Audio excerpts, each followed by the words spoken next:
पे जनिया कर गए ठुमक चलत रामचंद्र। बाजत पे जनिया ठुमक चलत रामचंद्र। विद्रोह से अरुण अधरा बोलत मुख मधुर मधुर। विद्रोह से अरुण अधरा बोलत मुख मधुर मधुर। सुभगना सीता में चारु लटकत लटकनिया ठुमक चलत रामचंद्र। बाजत पे जनिया ठुमक चलत रामचंद्र। तुलसीदास अति आनंद तुलसीदास अति आनंद देख के मुखारविंद। तुलसीदास अति आनंद देख के मुखी के समान। रघुवर छवि बनिया ठुमक चलत रामचंद्र। बाजत पे जनिया ठुमक चलत रामचंद्र। बोले श्री रामकृष्ण हनुमान की। इसी प्रकार भगवान राम धीरे धीरे बड़े होते हैं और उसके बाद फिर गुरुकुल जाते हैं बच्चों को साथ। तो वशिष्ठ जो है जब 5 साल का हो जाता है तो उनको लेकर चले जाते हैं गुरुकुल में। और गुरुकुल में जाते हैं। हालांकि दशरथ महाराज बार बार आने के प्रयास करते हैं गुरुकुल में जाकर देखने के लिए, लेकिन वशिष्ठ उनको मना करते हैं। और वशिष्ठ जानते हैं कि ये स्वयं भगवान है। इसी कारण वशिष्ठ उनका परिक्रमा करते हैं और परिक्रमा करके उनसे अनुमति लेकर उनको शिक्षा प्रदान करते हैं भगवान राम जी को और साथ में लक्ष्मण भरत शत्रुघ्न को। तो एक समय में गुरुकुल की जो शिक्षा है समाप्त हो जाती है। तो उसके बाद फिर भगवान राम लक्ष्मण भरत शत्रुघ्न चारों वापस आते अयोध्या में। अब अयोध्या में बहुत खुशी का माहौल है। और उसी समय एक दिन विश्वामित्र आते हैं। विश्वामित्र आते हैं तो उनको सत्कार करते हैं दशरथ महाराज। और करने के बाद पूछते हैं कि क्या सेवा।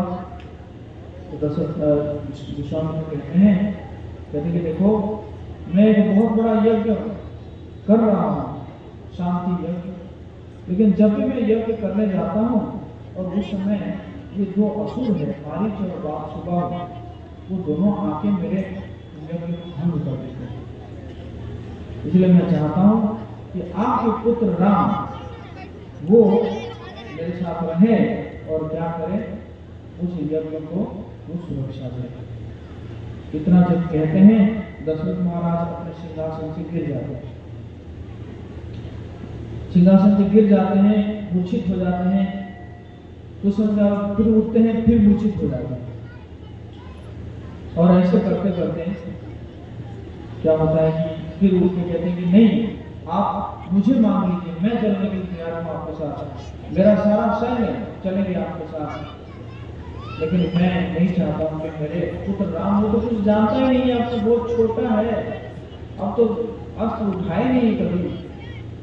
वे विश्वामित्र जानते हैं कि राम कौन है। तो विश्वामित्र डांटने लगते हैं दशरथ महाराज जी को। कहते हैं देखो तुम्हारा कुल नाश हो जाएगा, तुम अपना वचन को पालन नहीं कर रहे हो। तो उसके बाद फिर वशिष्ठ क्या करते हैं दशरथ महाराज जी को जो है उनके कान कहते हैं कि देखो ये राम के मंगल के लिए लेके जा रहे हैं राम को, क्योंकि इनके पास बहुत सारे दिव्य अस्त्र है और दिव्य अस्त्र इनको देंगे। और साथ साथ आप राम जी के विवाह के लिए बड़े चिंतित है ना, यही राम जी की विवाह कराएंगे। तो दशरथ महाराज तुरंत राजी हो जाते हैं और भगवान राम जी को जो है साथ में जाने देते हैं और साथ में कहते हैं कि साथ में लक्ष्मण भी जाए।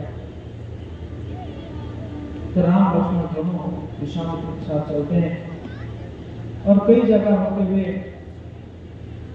जैसे अयोध्या, मतलब अयोध्या से जो है आ रहे हैं बक्सर, बक्सर में था उनका जो है विश्वामित्र का आश्रम। तो आप अयोध्या से चल के आ रहे हैं गंगा नदी के तट पर, सरयू नदी के तट पर, फिर होते होते गंगा आती है। इसी प्रकार आते आते फिर अहल्या जी के गौतम ऋषि के आश्रम में पहुंचते हैं। तो वहाँ पे विश्वामित्र जानते हैं कि इन्हीं के द्वारा ही अहल्या का उद्धार होगा। तो उनके भगवान जी के राम के चरण का स्पर्श पाकर अहल्या जो है का उद्धार होता है। और अहल्या का जब उद्धार होता है तो गौतम ऋषि भी जो गए थे दूसरे लोगों के आते हैं, साथ में दोनों फिर दूसरे लोग में चले जाते हैं, स्वर्ग लोग में चले जाते हैं। और तो करते करते फिर जो है सिद्ध आश्रम में पहुंचते हैं। सिद्ध आश्रम विश्वामित्र का आश्रम था, वहां पहुंचते हैं। यज्ञ शुरू होता है, पहला दिन, दूसरा दिन, तीसरा दिन, ऐसे करके लगभग 7 दिन बीत गया। कोई प्रॉब्लम नहीं था, समस्या नहीं था। 7वां दिन क्या हुआ, दिखाया गया कि वो 2 असुर जो है आए हुए को मारीची और सुबाहु दोनों, और आके जो है अपना हड्डी मांस ये सब गिराने लगे। तो भगवान राम समझ गए। तो भगवान राम ने तीर का ऐसा एक जो है छतरी बनाया, तो वो जो भी डालते थे उस बल्कि उनके ऊपर ही है ना चला जाता था। बल्कि एक दोस्तों कह रहे थे कि सुबाहु को मारीच ने कहा कि अभी तुम्हें जो है यूरिन नहीं पास करना है या स्टोमा के नहीं करना है, वहीं पे यज्ञ में जाके करेंगे। तो सुबाहु मारीच को पूछता है कि तुम तो मुझे रोकने के लिए बोलो, और अब मैं क्या करेंगे, तो करेंगे तो सब हमारे ऊपर ही आएगा।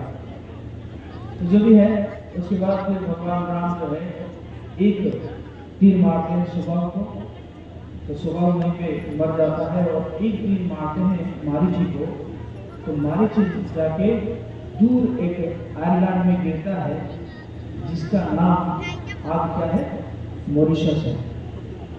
मॉरिशस में मारीची गिरा था, इसलिए इसका नाम पड़ा मॉरिशस। तो उसके बाद फिर यज्ञ संपन्न हो जाता है, और यज्ञ संपन्न होने के बाद फिर उस समय एक उनके पास खबर आता है कि जनकपुर में एक बहुत बड़ा यज्ञ हो रहा है, धनुष यज्ञ हो रहा है, और वहां पे स्वयं रखा गया है जनकपुत्री का। तो तब जो विश्वामित्र जी को ही निमंत्रण आया था, तो विश्वामित्र भगवान राम जी को पूछते हैं कि आप चलेंगे क्या। तो भगवान राम भी राजी हो जाते हैं। और जब वो धनुष के बारे में कहा जाता है तो लक्ष्मण जी को बड़ा मन होता है, मुझे तो वो धनुष देखना है। तो उसी प्रकार वहां से चल के जाते हैं और जाके जनकपुर में पहुंचते हैं। पहुंचने के बाद क्या होता है कि जब जनकपुर में पहुंचते हैं और जनक जी को पता चलता है, तो वो दौड़ के आते हैं और स्वागत करते हैं और पूछते हैं कि ये दोनों कौन हैं, बहुत सुंदर ये दोनों कौन हैं। तो विश्वामित्र कहते हैं कि ये दशरथ नंदन राम है और उनका अनुज है लक्ष्मण। और उसके बाद फिर क्या होता है कि लक्ष्मण जी को मन है कि थोड़ा जनकपुर घूम के देखा जाए। तो वो भगवान राम भी उनके भाव को समझ जाते हैं और भगवान जो है आज्ञा मांगते हैं विश्वामित्र जी को, अनुमति मांगते हैं कि हम जाएंगे जनकपुर दर्शन करने के लिए। तो वहाँ विश्वामित्र कहते हैं कि तुम जो है तुम ऐसा क्यों नहीं करोगे कि तुम आचरण सिद्ध हो। देखा जाए तो उनको पूछने की कोई आवश्यकता थी नहीं, लेकिन वो पूछ रहे हैं ये क्या है, ये एक आचरण है। तो फिर विश्वामित्र अनुमति प्रदान करते हैं, तो भगवान राम और लक्ष्मण दोनों जाते हैं दर्शन करने के लिए, जनकपुर दर्शन करने के लिए। तो जाते हैं तो बहुत सुंदर तुलसीदास जी वर्णन कर रहे हैं कि जाते हैं तो जो जनकपुर की जो रानियां जो स्त्रियां हैं, तो स्त्रियां जैसे ही देखते हैं तो वो तो वहीं पे ठान लेते हैं, कहते हैं कि यही सीता के लिए यही उपयुक्त पति है। तो फिर उसमें से कई सारे बात आती है, कुछ कहते हैं कि अरे देखो ना, हमारा राजा ने तो एक बहुत बड़ा जो है वो रखा है, व्रत रखा है कि जो वो धनुष को उठाएगा और तोड़ेगा तब जाके वो जो है सीता का हाथ ग्रहण कर सकता है, पानी ग्रहण कर सकता है, सीता का विवाह कर सकता है। तो फिर उसमें से कुछ स्त्रियां कह रही है तुम्हें पता नहीं है, ये ताड़का जैसे राक्षसी को वध किया है और साथ साथ इन्होंने मारीची सुबाहु को भी आहत कराया है और सुबाहु को भी मारा है। तो फिर भी कुछ लोगों में और शंका होता है, तो फिर और कोई कहता है कि अरे देखने से कुछ नहीं होता। अगस्त ऋषि ने एक हाथ में उन्होंने पूरा समुद्र को पी लिए थे। देखने में ये राजकुमार थोड़ा सुकुमार लग रहे हैं, लेकिन ये बहुत कुछ कर सकते हैं, ये बहुत शक्तिशाली है। तो इसी प्रकार उनके बीच में चल रहा है और करते करते जो एक बगीचा में पहुंचते हैं भगवान राम और लक्ष्मण, जिस बगीचा में सीता माता आई थी, जो है वहाँ पे उमा देवी को पूजने के लिए तो आई है। तो और एक समय में जब भेंट हो जाता है और सीता माता देखने लगती है, उनके आंखों के पलके ही नहीं गिर रहा है। तो फिर बहुत लेट हो रहा था, तो इसलिए सखियां ऐसे उनके कान में कहते हैं, सीता माता के कान में, ठीक है आज पूरा देख लो, उमा जी का पूजा कल कर देंगे। तो सीता माता शर्मा जाती है और फिर उमा जी को जाके सीता माता प्रार्थना करती है कि अगर मैंने कुछ पुण्य किया है तो यही मेरे पति बने। और उमा जी वहाँ पे स्वयं साक्षात प्रकट होकर कहती है कि तुम चिंता मत करो, यही तुम्हारे पति बनेंगे। बोले जय श्री राम, सीताराम लक्ष्मण हनुमान की। तो दूसरे दिन धनुष भंग का यज्ञ होता है और बहुत बड़ा, ऐसे वाल्मीकि रामायण में बताया गया है कि बहुत बड़ा जो संगमरमर का जो है वो स्टेज बना हुआ था और विशेष जो विश्वामित्र और राम लक्ष्मण जी को विशेष जो है सिंहासन में बिठाया गया था। और सभी राजा थे, तो एक एक करके राजा आ रहे थे और उनको मतलब उठाना तो दूर, उसको हिला भी नहीं पा रहे थे सिंहासन को।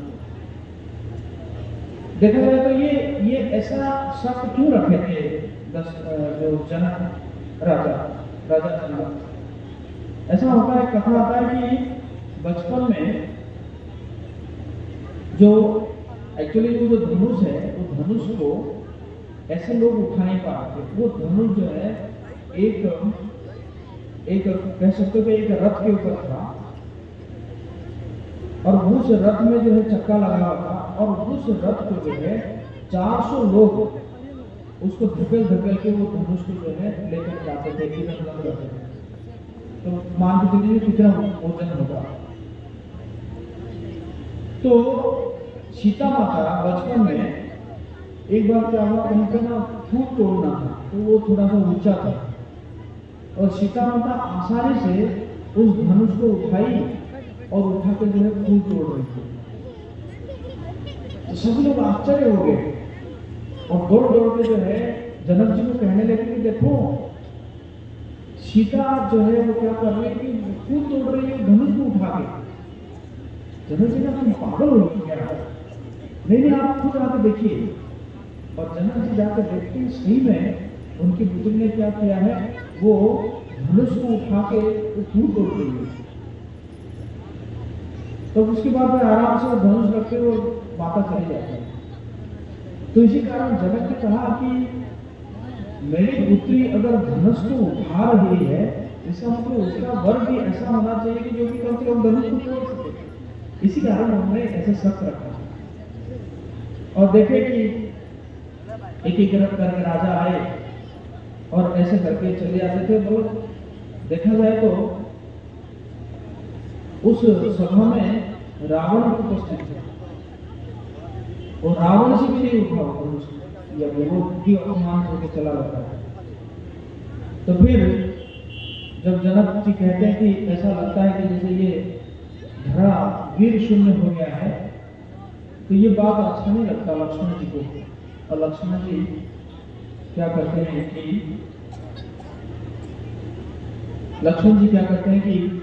कहते हैं नहीं, जब तक ये धनुष क्या चीज है, तो ये तो पुराना धनुष है। तो फिर भगवान राम जी को विश्वामित्र अनुमति देते हैं और भगवान राम जी जाते हैं। और जैसे भगवान राम जी जाते हैं तो सीता माता जो प्रार्थना करने लग जाती है।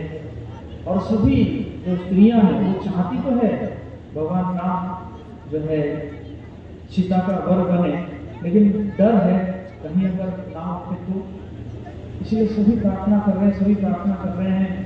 सीता माता भी प्रार्थना करती है कि हे कच्छप देवता जो है कुर्म अवतार, भगवान कुर्म अवतार लिए थे ना, भगवान जो है कुर्म अवतार लिए थे। जब समुद्र मंथन हो रहा था तो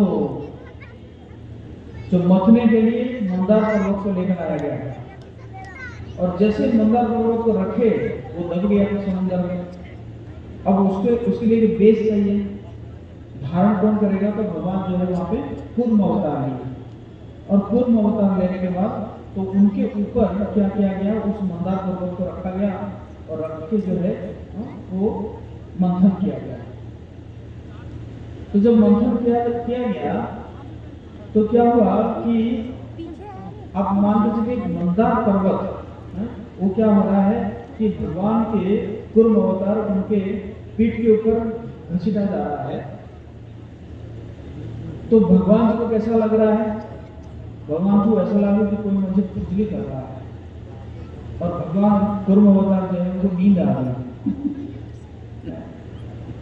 तो इसलिए कहते हैं कि आजकल जो भी अपने आप को भगवान है ना कहते हैं कि हम भगवान हैं, तो उनको भी ऐसे कहना चाहिए आप लोग सो जाइए, हम 5-10 किलो पत्थर जो है आपके ऊपर थोड़ा सा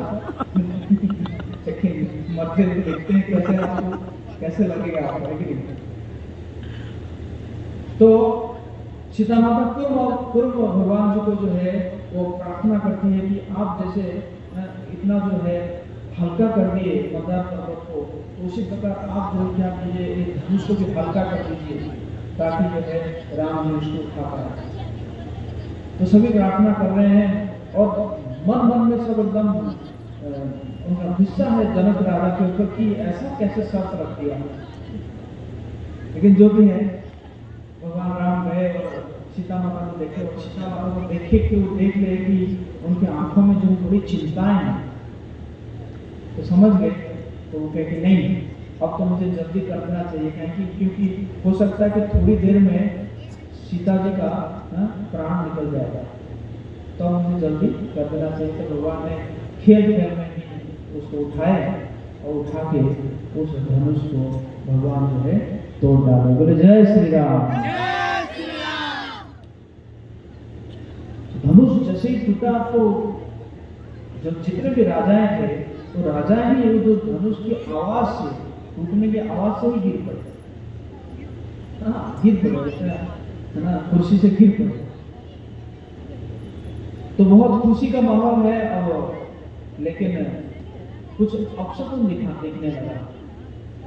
ऐसे वाल्मीकि रामायण और तुलसीदास जी के में थोड़ा सा डिफरेंट ये है, वाल्मीकि रामायण में ये है कि विवाह हो गया है और जब वापस जा रहे हैं उस समय परशुराम आ रहे हैं। लेकिन तुलसीदास जी में क्या है, जो रामचरितमानस में ये है कि जैसे ही धनुष टूटता है उस समय परशुराम आते हैं और उसके बाद फिर विवाह होता है। जो भी हो, तो परशुराम आते हैं और बहुत सुंदर वार्तालाप होता है परशुराम और लक्ष्मण जी के बीच में। परशुराम आते हैं, कहते हैं कि अरे तुम्हें इतना साहस, किसने ये धनुष को तोड़ा, क्या वो मुझे नहीं जानता है। तो फिर लक्ष्मण जी उनको थोड़ा टॉन्ट मारते हैं कि नहीं आप बताएंगे तभी तो हमें पता चलेगा। तो फिर बोलते हैं कि ये फरसा देखो, ये फरसा देखो, मैंने 21 बार इस पूरा दुनिया को जो है क्षत्रिय विहीन किया था। तो फिर लक्ष्मण जी कहते हैं कि दिखाने से क्या होता है? वीर जो है वो बोलता नहीं है बल्कि काम करता है, काम से दिखाता है। परशुराम एकदम गुस्सा हो जाते हैं कि अरे ये बच्चा, छोटा सा बच्चा, इसको बंद करो, नहीं तो मेरे हाथ से जो ये मारा जाएगा। तो फिर लक्ष्मण जी कहते हैं कि हमारे हाथ में भी धनुष है, हम ऐसे थोड़ी आए हैं चोरी करने कर। तो इसी प्रकार बहुत सुंदर चलता है और फिर परशुराम को शांत करते हैं। और परशुराम जी कहते हैं कि जिसने भी इस धनुष को तोड़ा है, क्योंकि वो था शिव धनुष और परशुराम जी के पास था विष्णु धनुष। एक्चुअली एक बार क्या हुआ था कि शिव जी और विष्णु जी के बीच में एक युद्ध कराया गया। देवता लोग, है ना, जानबूझ के एक युद्ध कराया शिव जी और विष्णु जी के बीच में। तो उसमें हुआ कि दोनों को एक ही टाइप का धनुष बनाया जाता है। तो विश्वकर्मा ने 2 धनुष बनाए, एक शिव जी के लिए, फिर भगवान विष्णु के लिए, और एक ही टाइप का धनुष बना। और दोनों में जब युद्ध हुआ तो एक समय में भगवान विष्णु के तीर से उसका जो शिव जी का जो धनुष का जो टंकार जो है वो, है ना, वो छीन जाता है। तो फिर शिव जी जो है वो गुस्सा होकर धनुष को जो है वो दे देते हैं, देव भगवत को देते हैं। और देव भगवत से फिर धीरे धीरे आता है, जन्म के पास आता है। और भगवान विष्णु जो है उस ऋषि जो धनुष को देते हैं जमदग्नि के पिता ऋचक को देते हैं, और ऋचक से फिर जमदग्नि के पास प्राप्त होता है, जमदग्नि से फिर परशुराम जी को प्राप्त होता है। तो परशुराम जी कहते हैं कि ये जो धनुष है ये विष्णु धनुष है, अगर तूने शिव धनुष तोड़ा है तो इस विष्णु धनुष में तू अगर, है ना, जो है चल उठा लेगा और उसमें जो है तीर चला लेगा, तब जब मैं तुझे छोड़ूंगा, नहीं तो मुझे मेरे साथ मुझे युद्ध करना पड़ेगा। तो भगवान जो है आसान से ले जाते हैं और उसको जो है तीर लगा के खींचते हैं। और जब खींचते हैं फिर भगवान राम कहते हैं कि देखिए आप ब्राह्मण हैं, मैं आपको मार तो नहीं सकता, लेकिन आपका जो स्वर्ग लोक है, आपने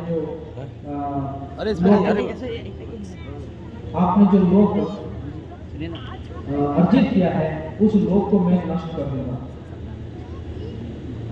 तो इसी प्रकार वो तीर को छोड़ देते हैं और फिर परशुराम समझ जाते हैं कि मैं समझ गया आप ही स्वयं विष्णु हैं, कृपया मुझे जो है कम से कम जो है महेंद्र पर्वत के जाने के लिए मुझे आप अनुमति दीजिए, मैं वहीं पे जाके तपस्या करूं, क्योंकि मुझे ऐसा जो है कहते हैं कि ऐसा जब मैंने 21 बार क्षत्रियों का नाश किया था तो बस मुझे ऐसा कहा गया कि तुम जो है ये धराधाम में रात के समय में नहीं रहोगे।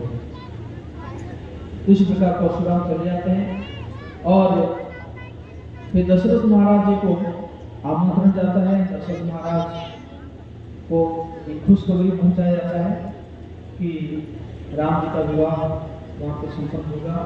तो दशरथ महाराज आते हैं और आने के बाद उनको स्वागत किया जाता है और दशरथ महाराज अपने कुल के बारे में भी जनक राजा को बताते हैं, एक औपचारिक तौर पर बताते हैं। और उसके बाद धीरे धीरे फिर कहते हैं कि ऐसा है, जो उनके जो छोटे भाई थे उनकी दो पुत्री थी, मांडवी और सुकृति, तो उनका भी भरत और शत्रुघ्न के साथ विवाह करा दिया जाए। और जनक जी का जो और एक पुत्री थी उर्मिला, उनको भी लक्ष्मण जी के साथ विवाह करा दिया जाए। तो खुशी खुशी राजी हो जाते हैं और चारों की विवाह संपन्न हो जाता है। बोलो जय श्री राम, सीताराम लक्ष्मण की। उसके उपरांत फिर चारों अयोध्या आते हैं और अयोध्या में बहुत खुशी का माहौल है। और कुछ दिन के बाद युधाजित आते हैं। युधाजित जो है आते हैं और भरत और शत्रुघ्न दोनों को जो है ले जाते हैं, अपने घर ले जाते हैं। दशरथ महाराज जी को कुछ उनको अपशकुन दिखाई देता है, तो उनको लगता है कि शायद मैं ज्यादा दिन नहीं रहूंगा। तो फिर वो क्या करते हैं कि वो सोचते हैं कि राम जी का अभिषेक जल्दी करा दिया जाए।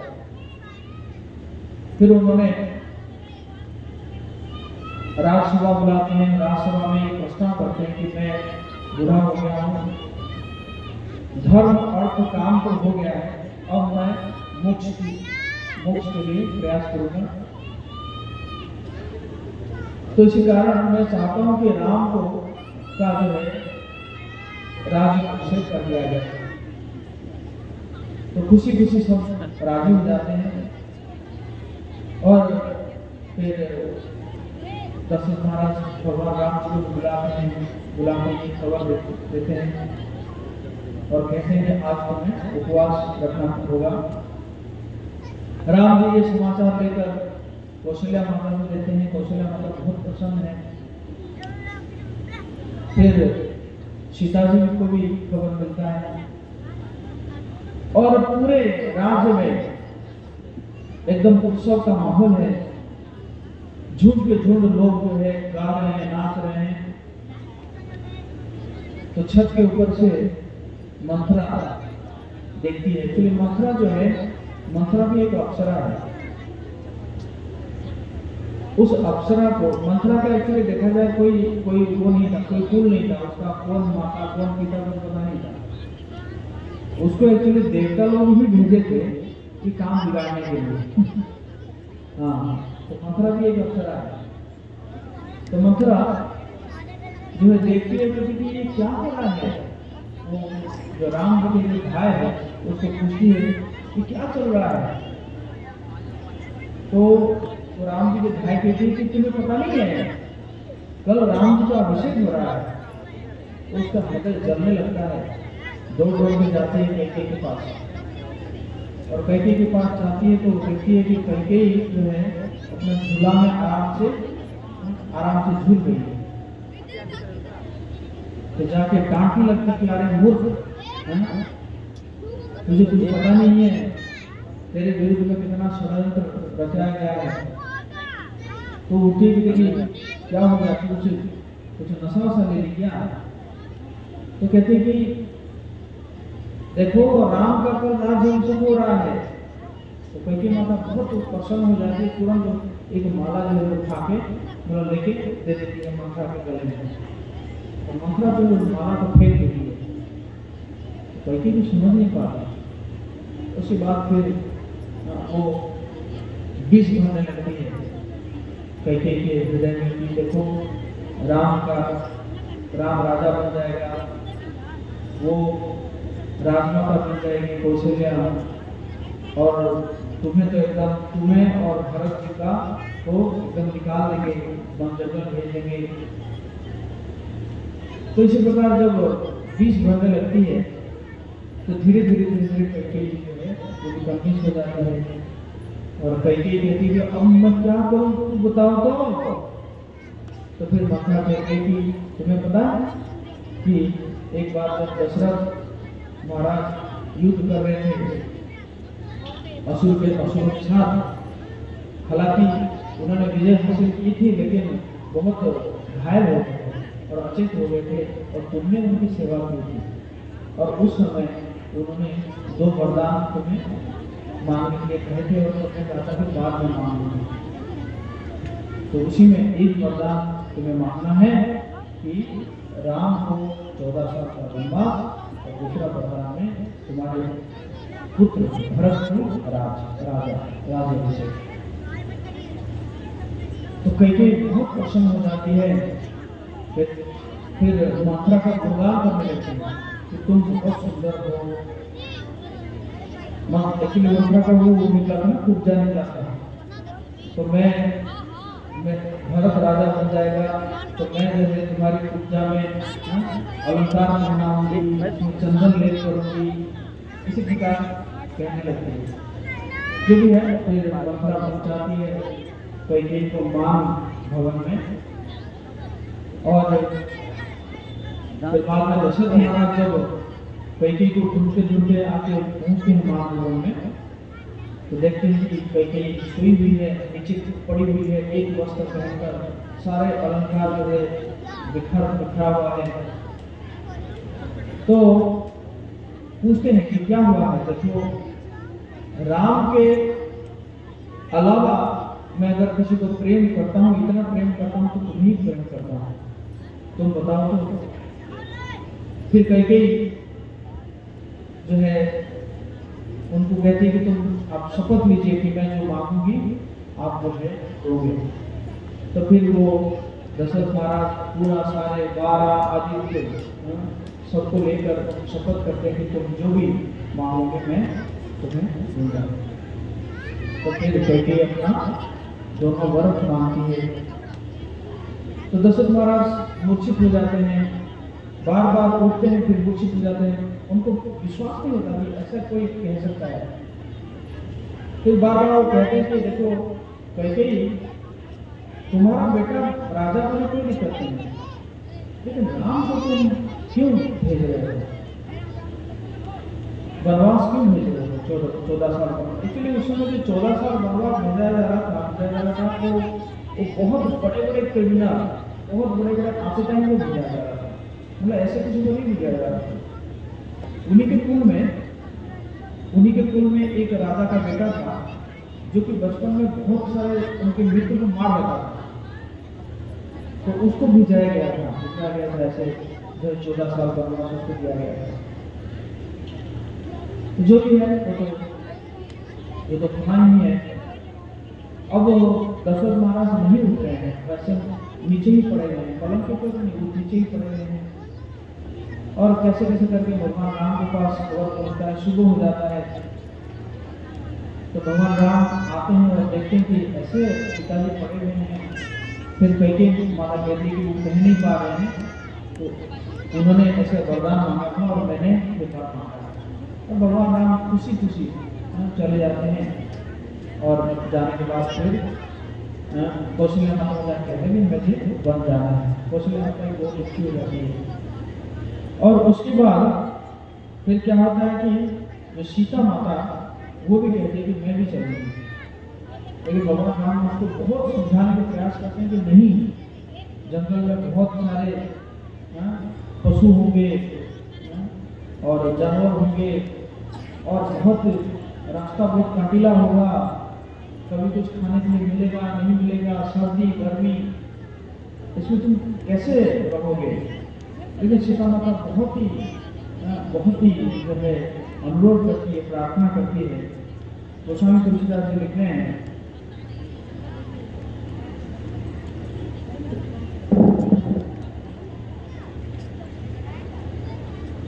मोहि मग चलत न होई हारी, छिनु छिनु चरण सरोज निहारी। राम सिया राम दो से राम सिया राम जय राम। सब ही भांति पिया सेवा करी हो, मार्ग जनित सकल श्रम हरि हो। राम सिया राम जय राम। राम सिया राम बोलिए बोलिए राम सिया राम सिया जय जय राम। तो बहुत सुंदर कहती है कि क्षण क्षण में आपके चरण कमलों को देखते रहने से मुझे मार्ग में चलने में थकावट नहीं होती। सीता माता कह रही है, हे प्रियतम, मैं सभी प्रकार से आपकी सेवा करूंगी और मार्ग चलने से होने वाली सारी थकावट को दूर कर दूंगी। सीता माता की जय जय। पाए पखारी बैठी तो छाही, करी हम बाऊ मुदित मन माही। राम सिया राम राम सिया राम श्रम कन सहित श्याम तनु देखे, कहाँ दुख समर प्राणपति पेखे। राम सिया राम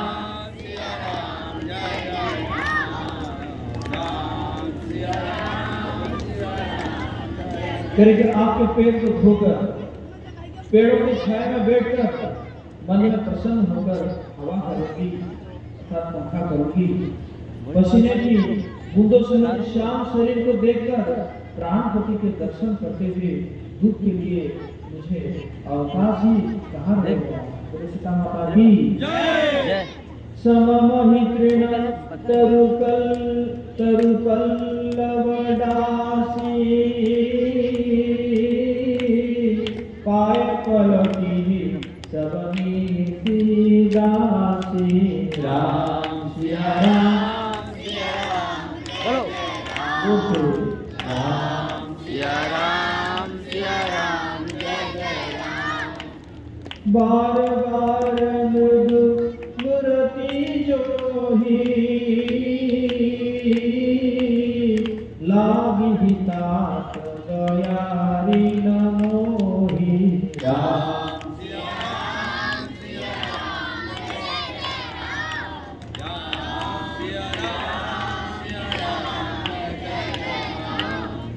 समतल भूमि पर घास और पेड़ों के पत्ते बिछाकर यह दासी रात भर आपके चरण दबाएगी। बार बार आपकी कोमल मूर्ति को देखकर उसको गर्म हवा भी न लगेगी। सीता माता की जय श्री राम। इसी प्रकार जब बहुत ही प्रार्थना करती है तो फिर भगवान राम भी राजी हो जाते हैं। उसके बाद लक्ष्मण भी राजी हो जाते हैं। लक्ष्मण भी चलने के लिए तैयार होते हैं। तो भगवान राम कहते हैं कि पहले जाके माँ से अनुमति लेकर आओ। तो लक्ष्मण जी जब जाते हैं वो सुमित्रा जी से अनुमति मांगने के लिए, तो लक्ष्मण जी को सुमित्रा जी कहते हैं, अवध तहाँ जहाँ राम निवास, तहीं दिवस जहाँ भानु प्रकाश।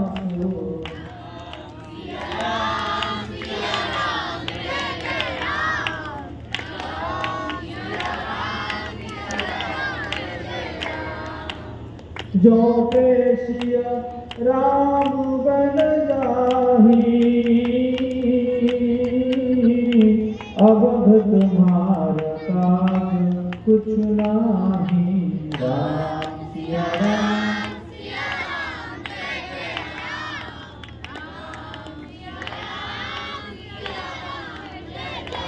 तो सुंदर कह रही है कारण कि कह रहे कि जहाँ श्री राम जी का निवास है वही अयोध्या है, वही अयोध्या धाम की। तो जहाँ पे राम रहेंगे वही तो अयोध्या है, अगर वन में रहेंगे वो भी अयोध्या है। जहाँ सूर्य का प्रकाश हो वही दिन है। यदि निश्चय ही सीताराम वन को जाते हैं तो अयोध्या में तुम्हारा कुछ काम भी नहीं है। सीता जी कहती है कि तुम्हारा क्या काम है, जब सीताराम वन जा रहे हैं तुम्हारे यहाँ क्या काम है, जाओ अनुमति मांगने क्या है ना? गुरु, पिता, माता, भाई, देवता और स्वामी, इन सब की सेवा प्राण के समान करनी चाहिए। फिर श्री रामचंद्र जी तो प्राण के भी प्रिय है, हृदय के भी जीवन है और सभी के स्वार्थ रहित सफाई है। इस प्रकार तो सीताराम लक्ष्मण तीनों वन की ओर चलते हैं। तो जाते हैं तो जानते हैं कि दशरथ महाराज सहन नहीं कर पाएंगे, तो तुरंत दशरथ जी को प्रणाम करके परिक्रमा करके वस्त्र पहनकर चलते हैं। वस्त्र मतलब जो वृक्ष का छाल वगैरह पहनकर चलते हैं। तो सबसे पहले तो पैदल जा रहे थे, लेकिन क्योंकि बहुत ज्यादा लोग आ गए तो इसलिए फिर रथ के ऊपर चलने लगे और जाके जो है तो चाहते तो सारे अयोध्यावासी जो है पीछे पीछे चलने लगे। तो जाके जब रात में रुके तो दूसरे रात को ही जब जहाँ पे रुके तो वहाँ भी भगवान राम जो है एक ट्रिक की अयोध्यावासियों के साथ। लोग ऐसा है, हम लोग आधी रात को निकलेंगे, सबसे पहले तुम क्या करना कि रथ को एक दिशा में लेकर चलना और लेकर फिर दूसरी दिशा में फिर वापस आना और वापस आके फिर हम दूसरी ओर से चले जाएंगे। तो ऐसे ही हुआ, ऐसे करके चले गए और अयोध्यावासी जब सुबह उठे, अरे कहाँ है राम, कहाँ है राम, तो वो जो रथ का जो निशान था, चक्कर का निशान था, उसी ओर गए और जाके फिर वो कंफ्यूज हो गए कि नहीं भगवान राम ने हमें ठग दिए करके रहे, वापस आ गए।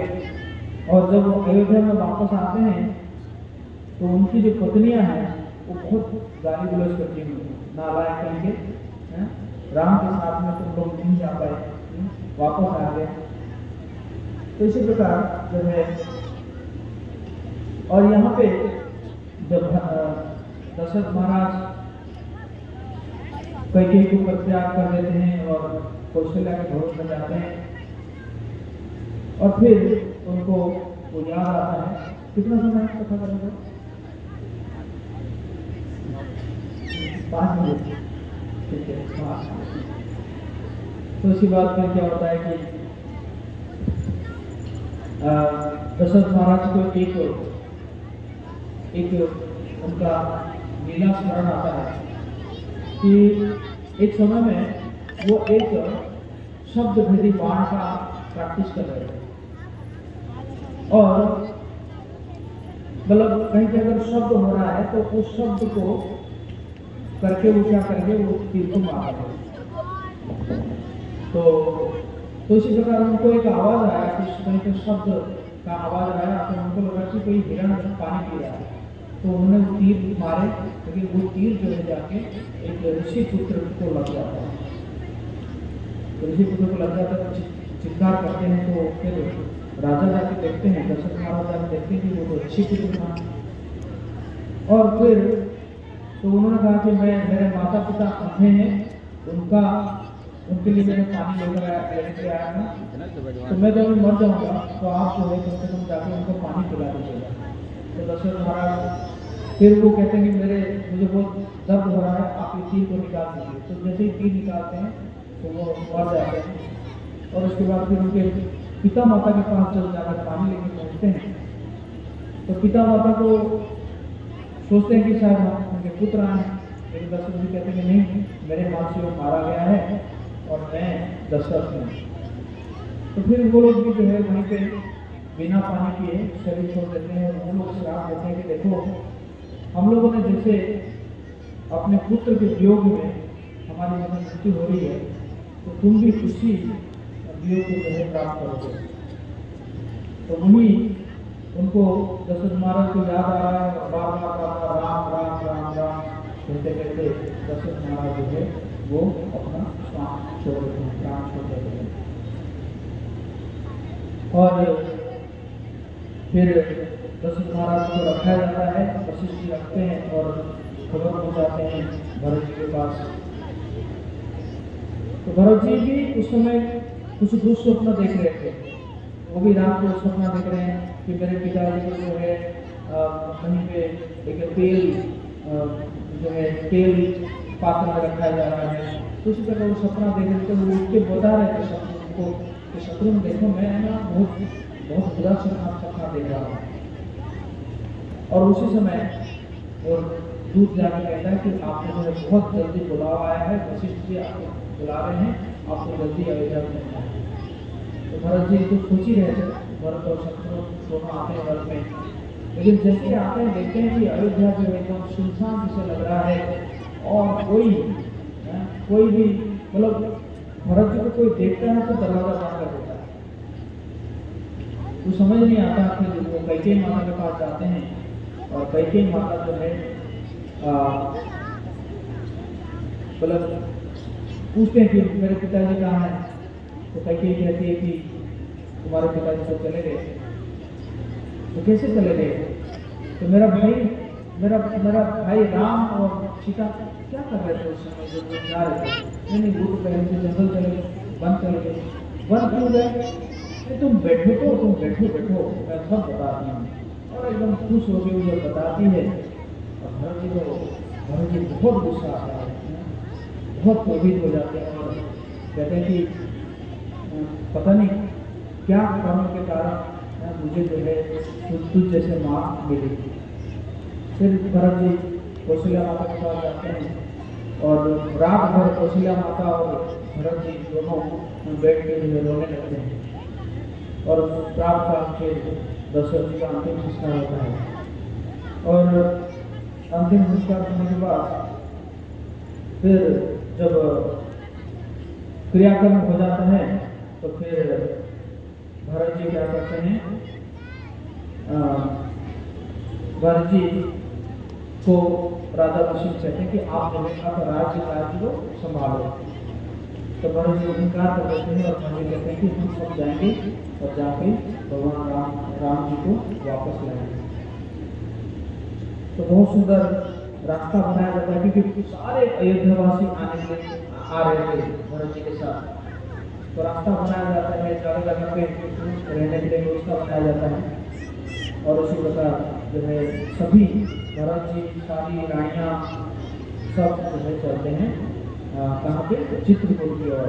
तो चित्रकूट धाम की तो चित्रकूट धाम की ओर चलते हैं और धीरे धीरे गुहक से मिलते हैं जो कि भगवान राम के मित्र थे। तो गुहक को जो है उनको साथ देता है, उनको फिर लेकर जाता है।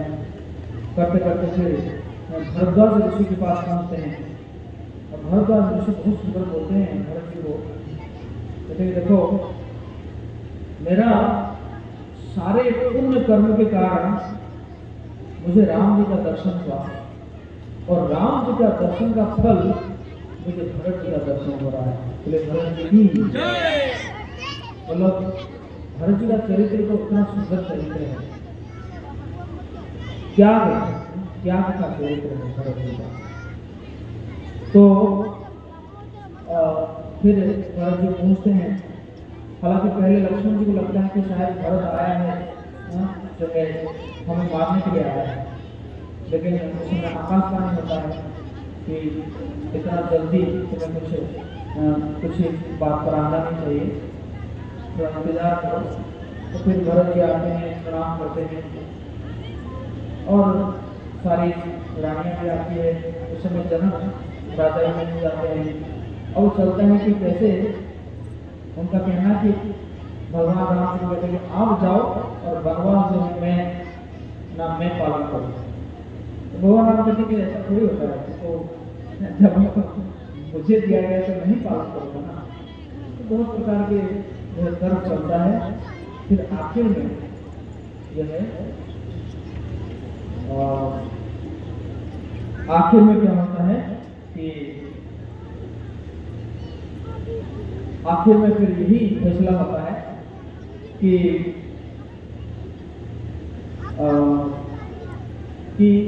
अयोध्या का राजा राम है,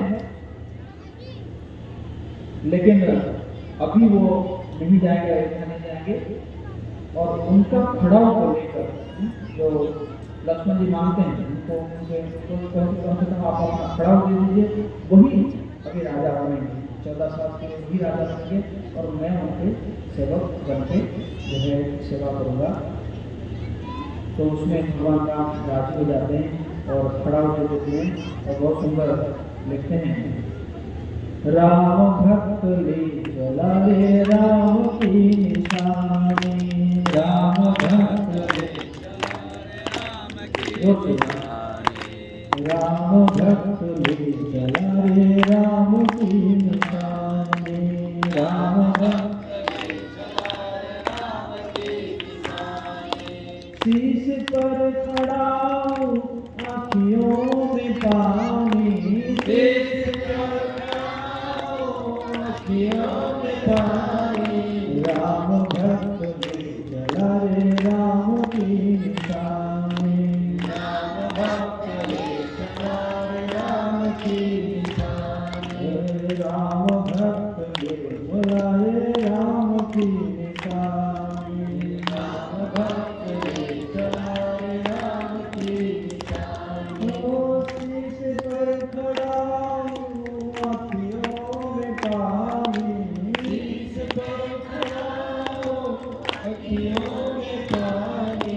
राम भक्त ले चला रे राम की निशानी, राम भक्त ले चला रे राम की निशानी।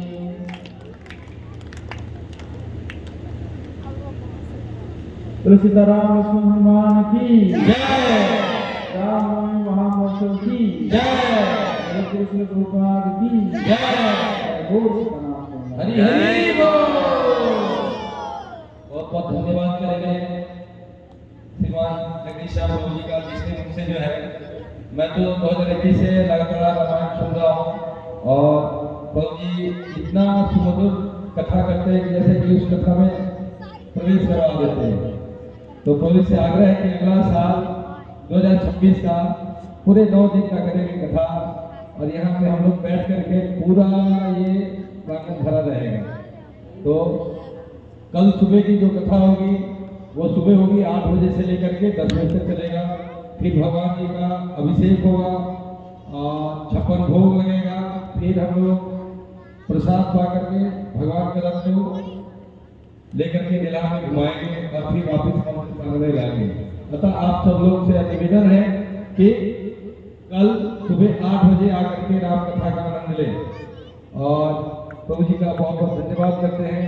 और एक बार प्रभु जी के लिए हम लोग हरे राम हरे कृष्णा आमंत्रण करते हैं। हरे कृष्णा कृष्णा कृष्णा हरे हरे, हरे राम राम राम हरे हरे।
जना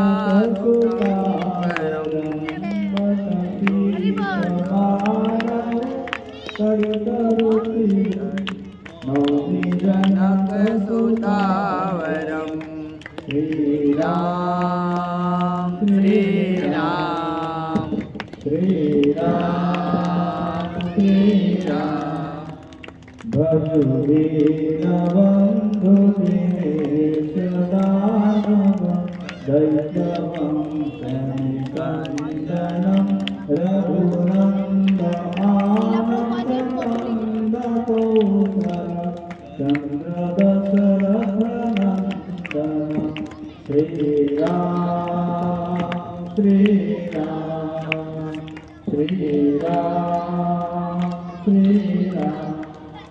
शिरभुकुण्डलतिलकचारुकुमारमङ्ग विभूषणम् आरामभुजधरचापधरसङ्ग्रामजितभरदूषणम् श्रीराम विरदति तुलसीदास शङ्कर शेषमुखिमन रञ्जन समविलय कन्दनिवास कुरुकामादि फलदलभञ्जन श्रीराम मनोराधिराजे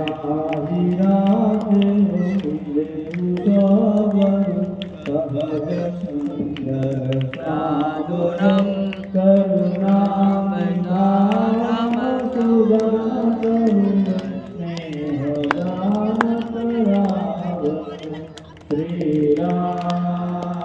श्रीराम एहि भाति गौरी अतीत गुणगुण हरति सहली तुलसी भवानी पूजि पुनि पुनि मुदि कमल मंदिर तुमि श्रीराम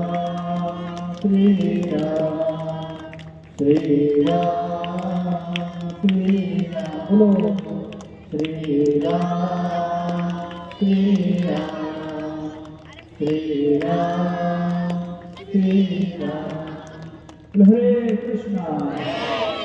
हरे कृष्णा कृष्णा कृष्णा हरे हरे हरे राम राम राम हरे हरे श्री श्री सीताराम लक्ष्मण हनुमान की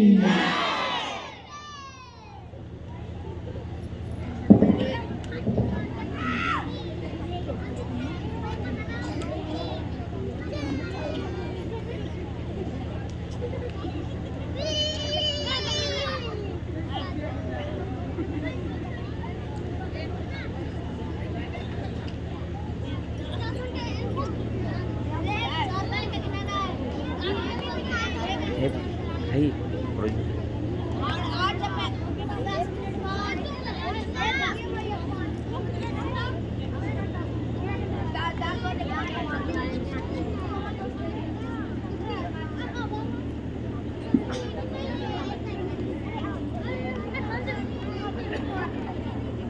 हरे कृष्णा। तो आप सभी से निवेदन है कि आप लोग